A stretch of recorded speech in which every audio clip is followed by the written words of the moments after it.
Hello viewers, नमस्कार। मैं हूँ Roshni. Welcome to my channel.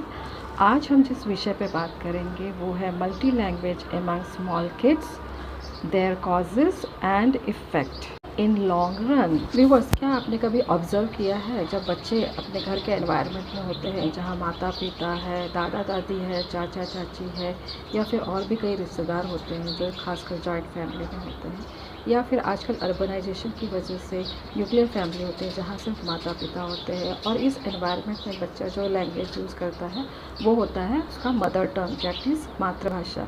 मातृभाषा से बात करता है, और जब थोड़ा बड़ा होकर बाहर निकलता है, जैसे कि वो प्ले ग्रुप में जाना शुरू करता है या फिर वो स्कूल जा रहा है या फिर नर्सरी में जा रहा है जहाँ वो एक्सपोज होता है एक दूसरे लैंग्वेज को, डैट इज़ फॉर्मल लैंग्वेज। अक्सर ऐसा होता है कि पेरेंट्स चाहते हैं कि उनके बच्चे कॉन्वेंट स्कूल में पढ़ें। कॉन्वेंट स्कूल में पढ़ने की वजह से उनका लैंग्वेज चेंज हो जाता है।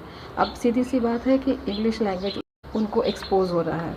अब ये लैंग्वेज हो गया। अभी now child has expose to two language. पहला तो है उसकी मदर टंग है और दूसरा है उसका फॉर्मल एजुकेशन जिस चीज़ में हो रहा है वो लैंग्वेज हो गया। अब तीसरा और एक लैंग्वेज इंट्रोड्यूस होता है जब वो अपने पीयर ग्रुप में बच्चों के साथ में खेलता है, या फिर कह लीजिए खेलते समय जो दूसरे उससे थोड़े बड़े थोड़े छोटे बच्चे होते हैं तो उस या फिर उन ग्रुप में वो खेलने लग जाता है, तब उसका एक्सपोजर होता है एक कैजुअल लैंग्वेज में। या मान लीजिए अगर वो हम इंडियन सिनेरियो में बात करते हैं, खासकर अर्बन सेटअप में बात करते हैं, अर्बन इंडियन सिनेरियो में बात करते हैं, तो घर पे वो अपनी मदर टंग बोलता है या मातृभाषा बोलता है। उसके बाद स्कूल में वो फॉर्मल लैंग्वेज यानी इंग्लिश में बोल रहा है। फिर उसके बाद में अगर अपने पीयर ग्रुप में रहता है तो वो कैजुअल लैंग्वेज यूज़ करता है, मोस्टली जो हिंदी होता है। बिकॉज अर्बनाइजेशन, सीधी सी बात है कि बहुत से अलग अलग प्रांत के लोग आते हैं एक जगह जॉब करने के लिए, और वहाँ पे एक्सपोजर इस तरीके से हो जाता है। तो at least at the age of 3.5 to 5 years child get exposure to 3 languages. Okay, so ये 3 लैंग्वेजेस कहीं ना कहीं आपस में एक दूसरे से मिलते जुलते या फिर कहीं ना कहीं एक दूसरे को डिस्टर्ब करते हैं। अब ये डिस्टर्ब कैसे करते हैं? मान लीजिए घर पे अगर माँ बाप अपने बच्चे को मदर टंग में बात करते हैं, but practically if you see they insist child to speak in English itself. Normal में देखोगे पेरेंट्स इटसेल्फ चाहते हैं कि बच्चा इंग्लिश में बोले या इंग्लिश में बात करे। घर में बात करते करते वो इंग्लिश के शब्द लाते रहते हैं, जैसे बोलेंगे बेटा कम हियर, बेटा यू टेक वाटर, ड्रिंक, इस तरीके के कुछ कुछ छोटे छोटे एक एक वर्ड वाले वर्ड्स का उपयोग करते हैं अपने नॉर्मल बोलचाल के लैंग्वेज में। सो दिस इज़ हाउ एक लैंग्वेज में दूसरा लैंग्वेज घुस रहा है, उसको पुश करके अपनी जगह बना रहा है। सो वो जो मातृभाषा है या फिर जो मदर टंग है उसका क्या हुआ? पहला। दूसरा, अभी मान लीजिए वो कैजुअली अपने फ्रेंड्स लोगों के साथ रह रहा है, पीयर ग्रुप में है, मस्ती कर रहे हैं, वहाँ पर बोलचाल का वहाँ तो सभी चीज़ों का मिक्सचर हो जाता है, उसमें तो कुछ स्लैंग लैंग्वेज भी आ जाते हैं, तो वो तो आप छोड़ ही दीजिए, that is totally different thing. Now again अगर वो स्कूल लाइफ में है और स्कूल लाइफ में अगर वो एक्सपोज हो रहा है किसी फॉर्मल लैंग्वेज को लेकर, खासकर हम इंग्लिश की बात कर रहे हैं, इंग्लिश को लेकर एक्सपोज हो रहा है, तो टीचर भी जब उसको एक्सप्लेन करती है, यानी क्लास में जब बच्चों से बात करते, खास करके प्री स्कूल की मैं बात कर रही हूँ और केजीज़ की बात कर रही हूँ, तो उस दौरान बच्चों से वो इंग्लिश में भी बोलते हैं और हिंदी में भी बोलते हैं, just to make them understand, because that is necessary initially, because हर बच्चे को एकदम से तो नहीं आने वाला, बट वो दोनों लैंग्वेज का इस्तेमाल तो करते ही करते हैं। That is there. Next is, so the thing is, ये बच्चा इस सिचुएशन में, यानी उस छोटे से पीरियड के टाइम में ही get expose to 3 different languages which are somewhere, एक दूसरे को वो आपस में जगह बना ले रहे हैं। अभी वो बच्चा ठीक से ना इंग्लिश बोल रहा है, ना ठीक से हिंदी बोल रहा है, ना ठीक से मातृभाषा बोल रहा है। तो अभी हो क्या रहा है? एज अ पेरेंट हमारा रोल या हमारी ड्यूटी क्या है या हमारी रिस्पॉन्सिबिलिटी क्या है कि एटलीस्ट हम घर पे अपनी जो मातृभाषा है उसको ही अच्छे से बोलें। एटलीस्ट इतना तो हम कर सकते हैं। अगर मातृभाषा अच्छा से बोलेगा तो बाद में उसको अपने दूसरे लैंग्वेजेस को लेकर भी समझ आएगी कि नहीं, हाँ मुझे इसको इस तरीके से बात करना चाहिए आगे जाके। लेकिन आप इनिशियल स्टेज में बहुत सारी चीज़ें आप उसको एक्सपोज कर दोगे तो वो सारा गड़बड़ हो जाएगा। एक तरह से होता है ऐसा है कि खिचड़ी बन जाती है। लॉन्ग रन में ये इफ़ेक्ट तो करता ही है।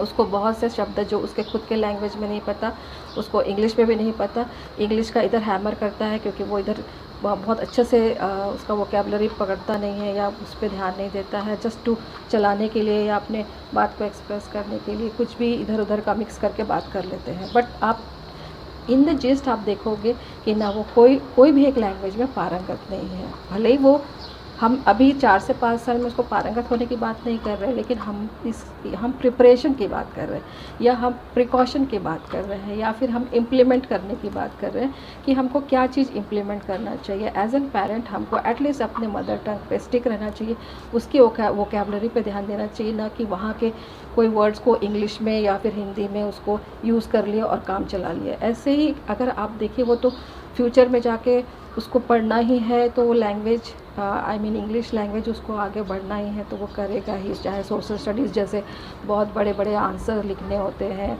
या कुछ पोएम के आंसर लिखने होते हैं, वॉट एवर लाइक वो सब्जेक्ट से रिलेटेड उसको इंग्लिश लैंग्वेज में बात करना ही है या फिर उसे उसमें बहुत डिटेल में जाना ही पड़ेगा और तब उसकी वोकैबुलरी उस हिसाब से उसको डेवलप होना चाहिए या होना पड़ेगा। नॉट ओनली दैट, अब जब वो हिंदी बात कर रहा है तो हिंदी भी उसको ऐसी करनी चाहिए, ख़ास करके घर में बड़ों से या अपने आसपास जो लोग हैं उनसे, कि उसका हिंदी भी अच्छा। पेरेंट्स ने इंसिस्ट ये करना चाहिए कि आप कोई बच्चे को ये कहे कि आप कोई भी लैंग्वेज बोलिए लेकिन उस लैंग्वेज को अच्छे से बोलिए, ना कि उसमें कुछ फीलिंग्स डालिए। चाहे वो आपकी मातृभाषा हो, चाहे स्कूल में आप कर रहे हो या फिर दोस्तों के साथ बोल रहे हो। लेकिन दोस्तों के साथ ऑब्वियसली वो वैसा नहीं होता, लेकिन आप जो भी लैंग्वेज में कम्युनिकेट करते हैं वो लैंग्वेज को प्योर रखिए, उसमें कोई मिक्सचर मत करिए, कोई इम्प्योरिटीज़ मत डालिए दूसरे लैंग्वेजेस का। So this is one thing. अब बच्चे जब ये सारे लैंग्वेज में जो एक्सपोज होते हैं तो वो खुद भी बहुत कंफ्यूज रहते हैं कि मुझे किसी चीज़ को कुछ कहने के लिए कह रहे हैं, किसी चीज़ को कुछ कहने के लिए हिंदी में इसको ऐसा कह रहे हैं, इंग्लिश में इसको ऐसा कह रहे हैं, मेरी मातृभाषा या मदर टंग में इसको ऐसा कह रहे हैं, तो बड़ा कंफ्यूज स्टेट होता है। तो इसलिए हमारा रोल एज एन पेरेंट बहुत इंपॉर्टेंट होता है। हमको उस समय बच्चों को उनको सही डायरेक्शन में इसको डेवलप करने के लिए बोलना चाहिए या फिर उनको गाइड करना चाहिए। हम बच्चे को पारंगत नहीं होने बोल रहे हैं, लेकिन हम पारंगत होने के लिए ये पहला स्टेप उठा रहे हैं, पहला कदम उठा रहे हैं और हमको यहाँ से शुरुआत करनी है। एक उसको दिशा देनी होती है कि भाई वो सारे लैंग्वेजेस जो भी वो बोल रहा है कम से कम उसको अच्छे से बोले। कहने का अर्थ ये है कि बच्चा सीख रहा है लेकिन एक प्रॉपर डायरेक्शन में नहीं सीख रहा है, उसको एक प्रॉपर लाइन नहीं मिल रहा है जहाँ उसको प्रॉपरली एक्सपोज होना चाहिए चीज़ों को, या फिर उसको कोई गाइड करना चाहिए सही और गलत का, या फिर उसका करेक्शन करना चाहिए।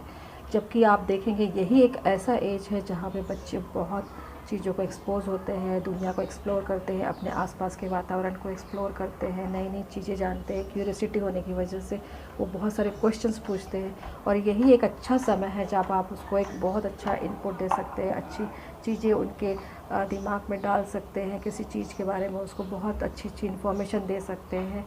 चाहे आप किसी भी फील्ड में उसको आप उतार दीजिए, चाहे वो खेल के हो या पढ़ाई को लेकर हो या किसी चीज़ को जानने को लेकर हो या किसी चीज़ को रटने को भी लेकर हो, लेकिन वो इस समय में बहुत अच्छे से एक्सेप्ट कर लेते हैं या ग्रास्प कर लेते हैं।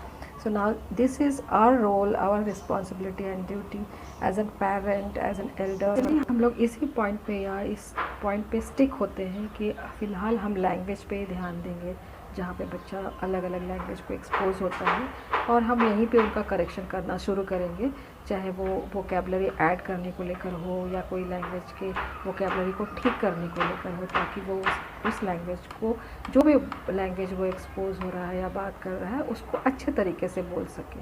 सो व्यूअर्स एंड पेरेंट्स, आज के लिए हमारा इतना ही है। उम्मीद है ये वीडियो आपको अच्छा लगा होगा, ये टॉपिक भी आपको अच्छा लगा होगा। मिलते हैं अगले वीडियो में with new topic, with new challenge among childrens. नमस्कार, टेक केयर।